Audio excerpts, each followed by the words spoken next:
Yeah, I think the feeling of walking onto centre court especially is powerful. It's like that moment where you say bye to your team and everyone and you go and you're on your own, and it's like, okay, like you feel like you're completely alone. And I think that it's something that you need to just take in your stride. I don't know one person who's probably playing their first round feeling unbelievable about themselves and like not nervous at all. And I think nerves are normal. It's just how you use them and how you kind of channel that.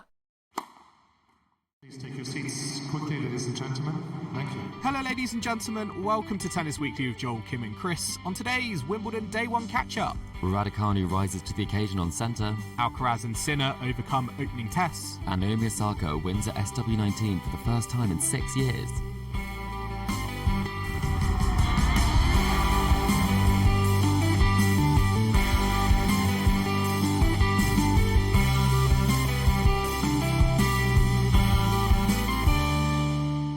Chris, today is the 1st of July and we are here to catch up on day 1 of Wimbledon at Tennis Weekly HQ. And for the first time ever, Tennis Weekly HQ is on the grounds of Wimbledon. It's a historic day for the podcast. We are going daily. We are here next to Court 18. Chris, the sprinklers have just come on for us. They have, and I'm just thinking all it's missing is maybe a Pims and Sue Barker. And obviously Kim, we should say Kim was on the grounds today. She was. She camped last night, but it's a lot to ask, isn't it? Yeah. Going from camping to recording. She will be with us. She will be with us tomorrow, exactly. So the whole gang is here, and yeah, the sprinklers they came on. It was almost like our ceremony. Yeah. For such a important we knew when occasion. to start, exactly. And also, I think we have recorded from the queue at Wimbledon, but never inside Wimbledon. So we're getting closer and closer to the centre. We are getting closer. We are very much getting closer. Centre court next time, on court. I hope so.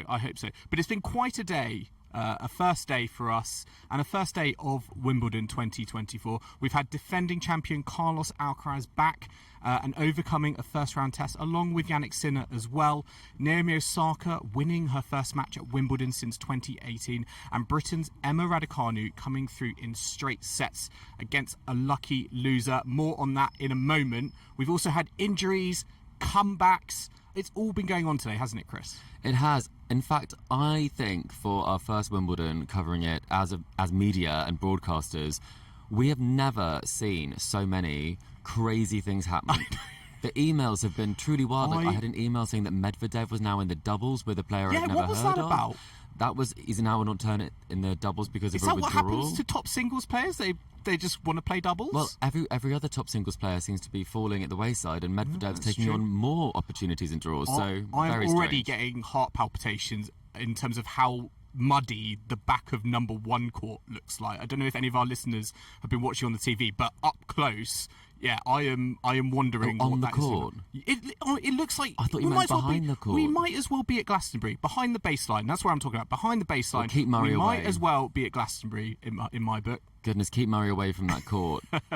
I know. Well, we will see. He is set to be on centre later. We're going to talk about that in the second half. But let's start with the women in today's action on the show courts. And we've got to start with Emma Raducanu. She came through against Zarazua of Mexico 7-6, 6-3, straight sets. Bagel tiebreak in that first set. Chris, you watched this live. How was Emma? Because she's been on good form recently. She has. I think the last time I saw her play was down in Eastbourne, and she said that she's probably a bit stubborn in the wind, just kept hitting and didn't really change her game plan. Yeah. I think the game plan was to just try and get a win. Do whatever it takes. She said she won ugly afterwards. I mean, Zarazua is such a grinder, isn't she? Raducanu spoke about the fact that she just kept getting the ball back and plonking it on the baseline. She did, and very unorthodox technique as well, but it was very effective in terms of retrieval. I also think that the different spins she was getting, lots of kind of crazy backspin drop shots, and I think Emma got the better of those a few times, but they did do some damage drawing Emma forwards, and I think first few days on centre court, no one really wants to run to that fresh grass at the net. So a tricky customer and not the player that we thought she'd be playing, and maybe not the result we thought with her moving through to the second round, because Alexandrova would have been her opponent. Big server, big hitter. And I think that that's definitely a case that this match, although it was winning potentially ugly, it was a case that it was probably quite a good way to spend some time on court, to problem solve, moving on into the rest of the tournament for Emma. And we can hear from Raducanu now talking about that difference, or how your approach changes going from one player to another at such last minute. Yeah, it's really difficult. I think with the notice, it was only, a few hours really. So when you've prepped the last, since the draw came out, to play one person, and then, it's a complete different style of player as well. You've worked on things specific, but I think it's all about just competing at the end of the day. And I think mental, when it's such short notice, you just have to keep your head together and just stay calm. Try not let the external circumstances throw you too much, but it is difficult, and I think you're just a little bit more on edge, but I think I managed to deal with it really well today. What's really interesting about what Emma has to say there is that she says at the end of the day we're competing. It looks like she didn't do any rapid homework before the match. She didn't get on the YouTube and type in Zarazua to watch. She didn't do a Zendaya and watch every YouTube clip ever. No, I don't think she did. But it's interesting, she said she wanted to find a way to win from a competition perspective, whereas I think Sloane was like, it is not fun when that changes. And I think a lot of players wouldn't like that, but I think she kind of liked the challenge of it. Do you think it was a big bonus to not face Alexandrova today? I wasn't sure she'd get through it, and she said multiple times... I don't think a lot of people were that confident. And she said multiple times if she did get through it, she would just be happy. Yeah. And I think she's taking it one match at a time. That's where she is. I think it's a very good attitude to have, to be honest. And ultimately, she did get through, and we'll never know. We'll never know, and we'll move on. Next round, Elise Mertens. Quite an interesting matchup there. Will she play it? Because she had a hip injury and pulled out of Well, there you go. So there we go. There we go. They're dropping at the wayside, We'll see. But, I mean, the other ladies' matches we had on centre and number one, we had wins for Madison Keys and Coco Gauff. Now, Chris, the big story here, and it's also related to Emma Raducanu, actually, is withdrawals. Yes. Because Alexandrova pulled out this morning citing illness. That's why we got the lucky loser for Raducanu. Azarenka has pulled out. She pulled out against Sloane Stephens. Sabalenka also pulled out with a shoulder injury. Not a great day for Belarus, but just talking about those withdrawals, what does that mean for the ladies' draw? Well, it means that the bottom half is unbelievably open. It's Coco Gauff versus anyone who's left, really, at this point. Coco obviously played very well. Who is that going to be? Who do you feel like could benefit the most from these withdrawals? I do think Osaka?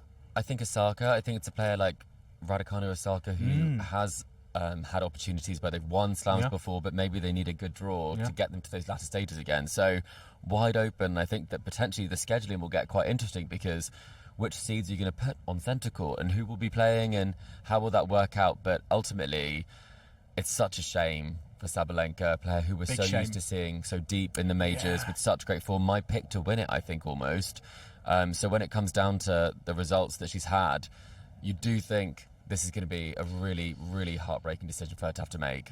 Yeah, I mean, she posted on her Instagram to tell her fans about the reasoning behind pulling out of this year's championships. And she said, I tried everything to get myself ready, but unfortunately my shoulder is not cooperating. I pushed myself to the limit in practice today to try my best, but my team explained that playing would only make things much worse. This tournament means so much to me, and I promise I'll be back stronger than ever next year. So it was a very kind of considered decision. It's quite interesting. I mean, we're going to talk about Andy Murray in the second half. I mean, her team is telling her she listened to her team. I know. I feel like this is complete opposite to what Andy Murray's playing with stitches currently in his back. So I think if these players are withdrawing, it does make me a bit more apprehensive for the Murray decision. But you are surely have been excited a little bit by some of these withdrawals because Azarenka, as I said, pulled out, and she was meant to face Sloane Stephens, who got was it Giacomo? Yes, indeed. The French player, and she came through. She did, straight sets. And you were in the press conference as well. What was the feeling in the Sloane Stephens press room? I mean, she wasn't thrilled about the change. So that was quite surprising. But I mean, she's always great to chat to. I think she just takes it as it comes, and she's into round two, so all good vibes. She said grass is a roller coaster, and her draw certainly was today. Grass indeed is a roller coaster, and it was another roller coaster for Naomi Osaka today, because she came through another French player, actually, Diane Paris. I hope I'm saying that right. You know when you see players' names and you just sort of naturally just slip into the. You can't the not. accent. You can't not. Just like when you say Bianca. Andreescu. Beautiful. Yeah, beautiful. She also won. But Osaka came through today in 3 sets. Very, very topsy-turvy. It was 6-1, 1-6, 6-4. She was down a break in the 3rd set. I thought Osaka was going to go out early. I thought everyone was going to be sad because, she had such a great match against Swiatek at the French Open, and it looked like her comeback was picking up steam. So I'm glad she got the win. But yes, what are our expectations of Osaka at Wimbledon this year? Because her best result is only round 3, which sort of surprised me. That's almost Casper Ruud levels of kind of grass court activity at Wimbledon. That's very surprising to me, given the fact she's got such a big serve. I guess she hasn't played it that much, and the big thing that you said was 2018. 6 years. So did she skip some years? Yeah. Or did she go out Mental early? health. I think. Pregnancy. Yes, mental health, she skipped it, that's true. Becoming and then a mum. COVID, she did skip it before playing the US swing when she won a slam. So, I mean... Does that mean expectations are low, even though it's a player like Osaka who's got such a high caliber? Yeah, I think the perspective is much more rounded with her now. So I think that she doesn't necessarily have a negative feeling towards a surface or a place or something like that. So I think... it's just whether she can bring her best game against players who may not be at the top level of the sport, because I think it's quite easy to elevate your game when you have to play that much better, but to try and beat someone who might not be playing their best game like today, I think that's actually more impressive from Osaka, because those matches at the start of the year she wasn't winning. So it's all a positive direction. And I was at her press conference, and someone asked her who would be her 3 guests to a gathering or around a dinner table. Oh, really? From the tennis world. Serena, surely. Serena not there? Any more guesses? She'd say Nick Kyrgios. No. Oh, okay. It's like we're like collector set. Andre Agassi. Okay. Li Na. Apparently she spoke about Li Na's sense of personality. She has a vibe. Yeah, loves it. Maria Sharapova.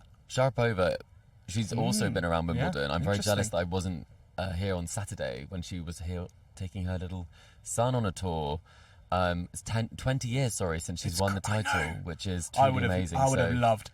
Just getting goosebumps thinking about. Imagine if we had a Sharapova Osaka matchup. Imagine if Sharapova just walked past now. Oh my god! And we could is she over there? No, she's not. Over. It's actually just the PIM station packing up. Yes, but no, incredible, and I think that it's amazing that she'd pick those people, because, I mean, maybe she spoke the people she hasn't spoken to. That's probably who you should pick. I'm sure she's spoken a lot to Nick Kyrgios, because they have had many conversations on podcasts recently. Maybe. So maybe. Go for someone different. And, I mean, just wrapping up before we go to a break, it was a great day for the Brits, the British ladies. Lily Miyazaki and Sonay Kartal coming through. Kartal defeated Castella, winning 10 straight games, 3-6, 6-2, 6-love. Castella's not on a great run of form at the moment. And Miyazaki, 2-1 against Korpach. Wow. I know we've all been kind of singing to the tunes of Raducanu recently, and but Bolter, there's also it's running through the whole all of the British ladies at the moment. I think there's got to be a real vibe What is going it? in the British camp right What's now. going on? Why is it so different? It feels different this year, given the results and the victories we've seen on the tour from the Brits. Why? It doesn't feel like the headlines that we have are going to be negative this year. Normally it's only one Brit in the draw, and that's not the case, because now there's so many Brits in the draw. You go currently Andy Murray, someone who's won it twice, an absolute legend of the game. You go all the way down to last year's Junior Wimbledon boys singles champion is in the draw. So it's a very exciting time, and there's lots of players playing well, and I think that lifts everyone in GB. And I think that Lily and Sonay are the perfect examples of that, because they've made the most of the opportunity. Yeah. I mean, Sonay wasn't really being talked about during qualifying. All the focus felt like it was on Hannah Klugman, who is a tremendous prospect for British tennis. But Sonay was the one who ultimately got the job done and made it through to the main draw. And I think it's a case that sometimes when there isn't that limelight on you, you can do something incredible, and you just have to hope that now, when the pressure does come and the limelight does come a bit more, now they're in big press conferences, there's lots of media activity around them. It's going to be very different from winning a few matches down at Roehampton. So hopefully they can handle that, and I think that the more success there is, the more the shared expectation can actually benefit all of the GB athletes. And one final result I want to talk about very, very quickly. Schneider versus Pliskova. Schneider came through. You were talking about this all day. Yeah, I watched the end of this. And Battle of the Titans, isn't it? It was like battle of the strapping. Yeah. It was the battle of the players playing Who her. had the best it felt taping, like. yeah. I mean, I'm not going to lie. I swear Carolina Pliskova on a tennis court nowadays, it would be strange not to see her with any strapping. But Schneider also had strapping around her knee. Yes. You've spoken to me quite highly about Schneider. Yes. Why are you so impressed with her and what she's doing on the tour at the moment? What I like is that she goes after it. She's a ball basher. She's going to live and die by going for It's a her bit shots. like Putintseva, I feel. I'd say more Ostapenko-esque. Oh, okay. You know, does hit a lot of winners, does really go for it. Does hit a lot of unforced errors. Yep, does get pretty fired up. And I think that the surface is great for her. It's great for Ostapenko. I really love her attitude. She's a bandana wearer, so you might like that.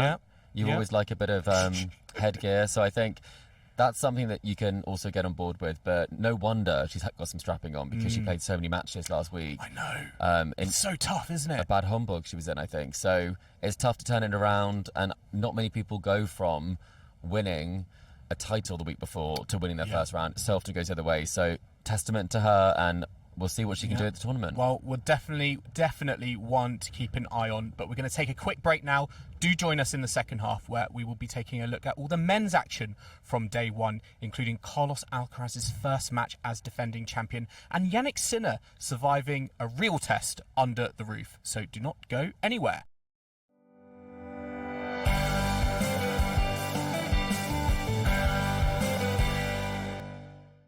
She actually had a really big celebration a week or so ago. That's one of the things that I didn't want to miss. So that's kind of why I didn't play Eastbourne, just because I didn't want to miss my daughter's first birthday party. And then, yeah, she's gonna have like a cake and stuff here, but not like a crazy big event. That was Naomi Osaka talking about how she prioritised her daughter's first birthday party over playing Eastbourne. Chris, that's priorities right there, isn't it? It is, and I was very sad when I looked up and saw her on the banners, but she was not there in Eastbourne. But now I think, you know what? Now you understand why. To be honest, it sounds... I love it. It makes sense, doesn't it? Tennis players don't...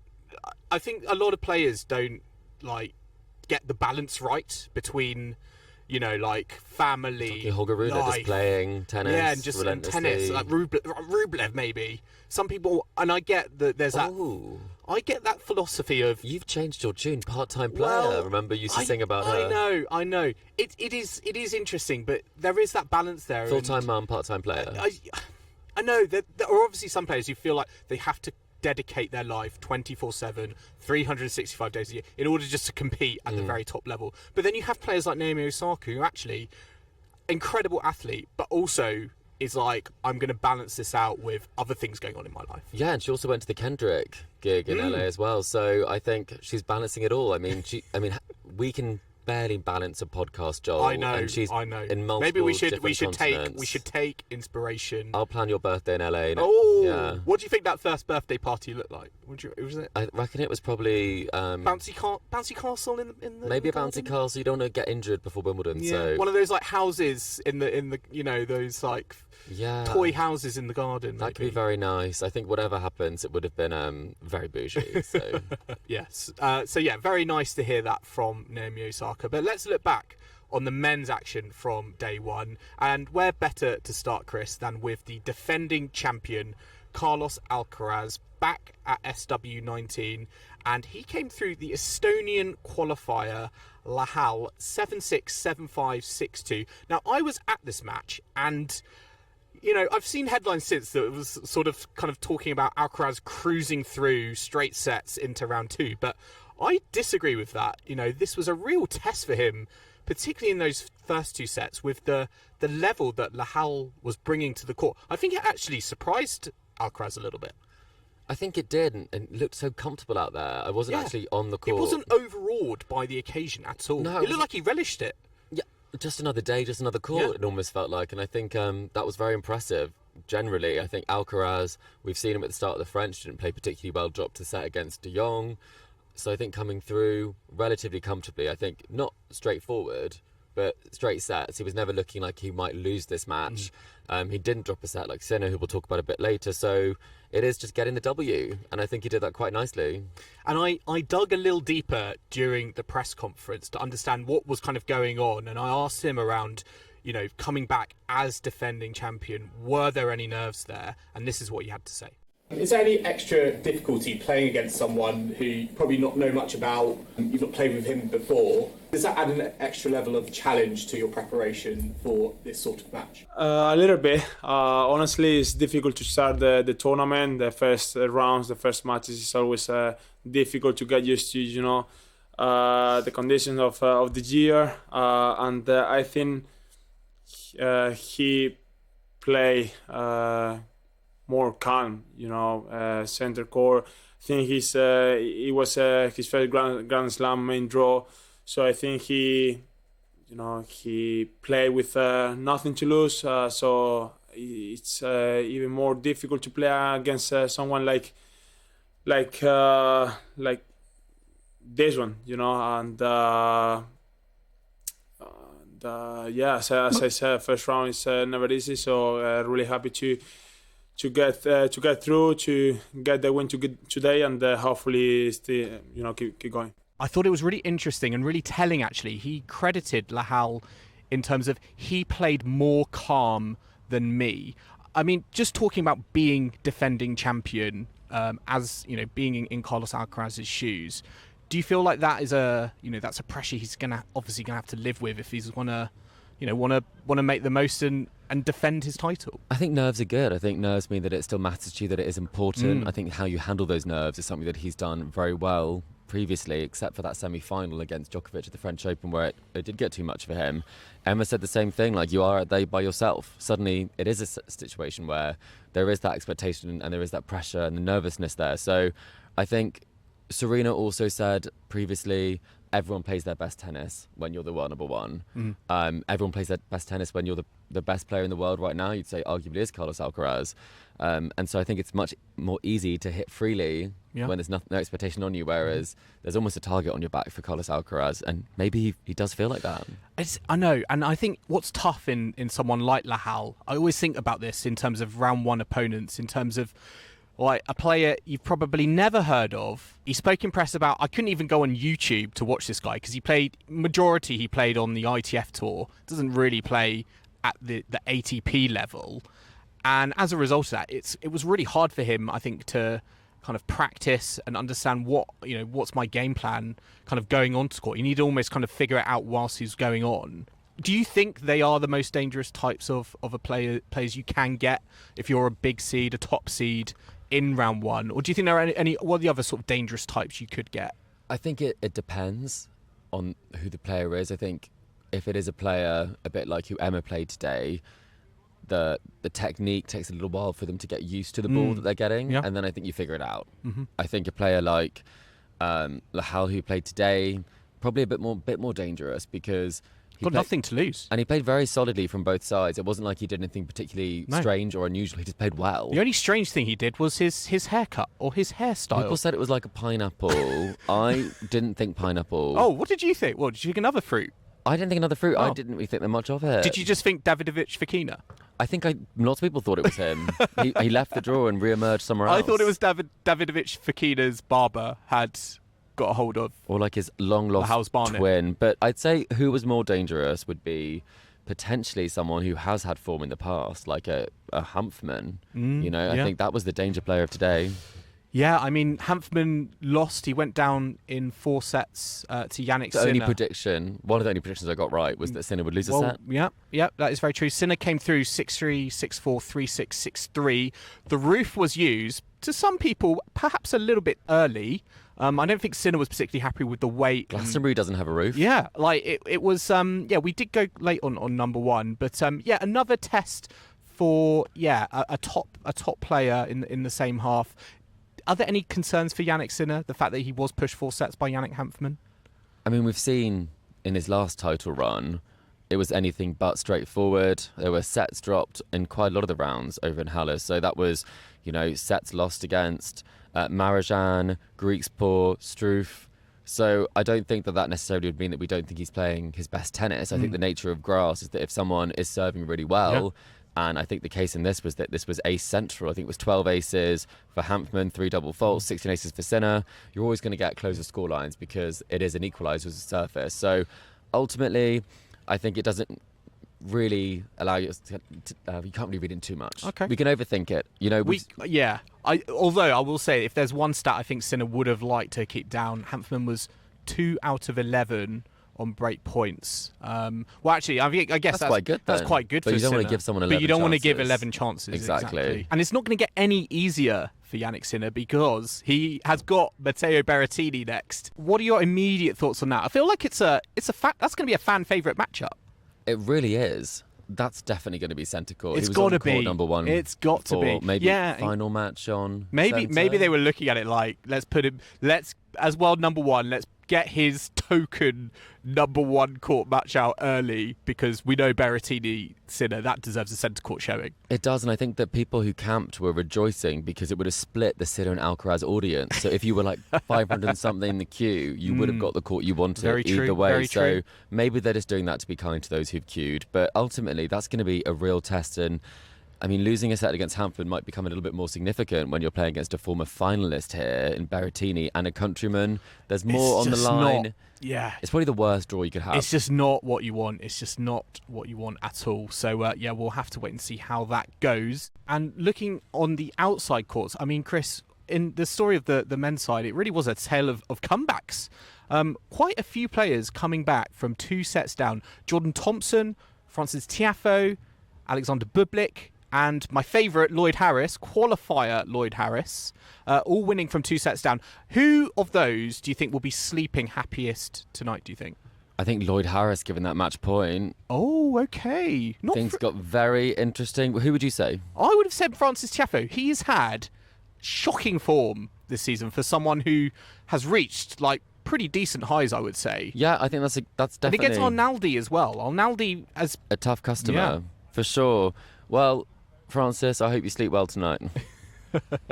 I mean, good results for them. I mean, elsewhere, Shapovalov came through in straight sets against Nicolas Jarry. I don't think we were really expecting that. I wasn't really expecting Grasper Ruud to come through in straight sets. I was you there, were there yes. for that. What was that like? I was courtside. He played very well. I mean, he's loving the grass. He did say, though, that he actually had a parasite in Paris that came out in his press conference. Oh, what? He was very sick. He was in bed for a week and barely eating. He's got his appetite back now. Okay. And he's got his appetite back for vegetation because he's performing very well on the grass. And I think that he will maybe get his best ever result here at Wimbledon, which would be going past round 2, third round 3, yeah. round 3. Okay, okay.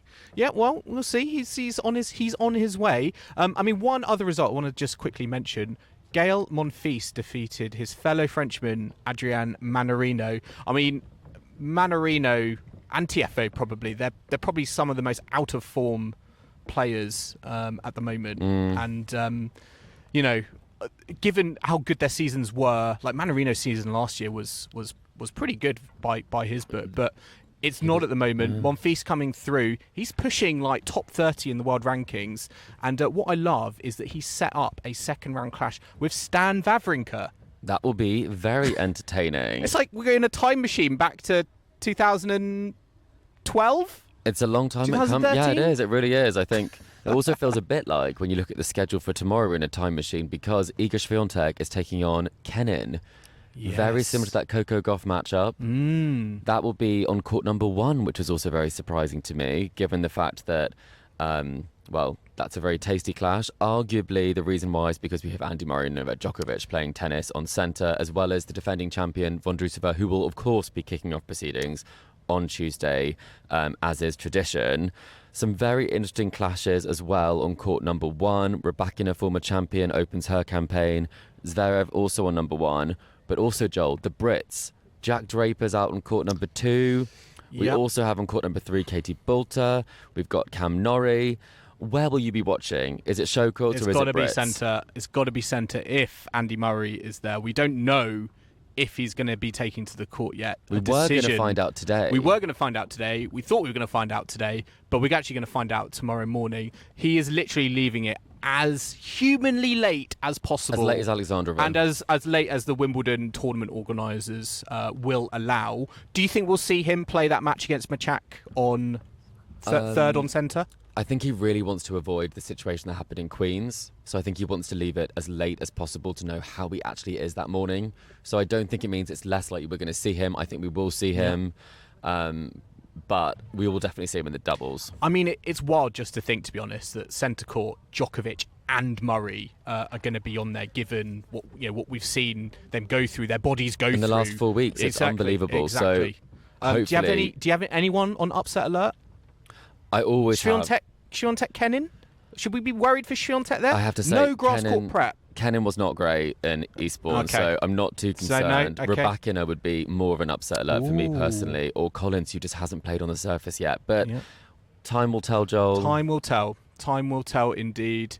Listeners, I hope you've enjoyed our day one catch-up of Wimbledon with the Tennis Weekly podcast. From the grounds, our first one from the grounds. I know. We'll be here the entire time from the grounds, right? We do not have sprinklers going on anymore. But it is raining. It's raining, which is almost our cue to leave, I think. And also the covers are on all the courts now. But listeners, remember to subscribe to us to stay up to date on all the action to come over the next couple of weeks from Wimbledon. We're on Apple Podcasts, Spotify and all major podcasting platforms out there. And if you like what you're hearing, then make sure to leave us a rating and a review on Apple Podcasts or Spotify. You can also follow us and all the action from Wimbledon on social media, or you can email the show. We're on Facebook, Instagram, TikTok, YouTube and X, and the handle for all of those is Tennis Weekly Pod. You can also purchase the lovely merch we're sporting at Wimbledon at etsy.com/shop/Tennis Weekly Podcast.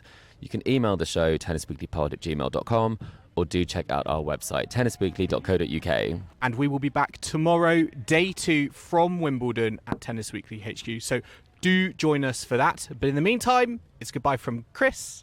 Goodbye. And it's goodbye from me. We'll see you again soon.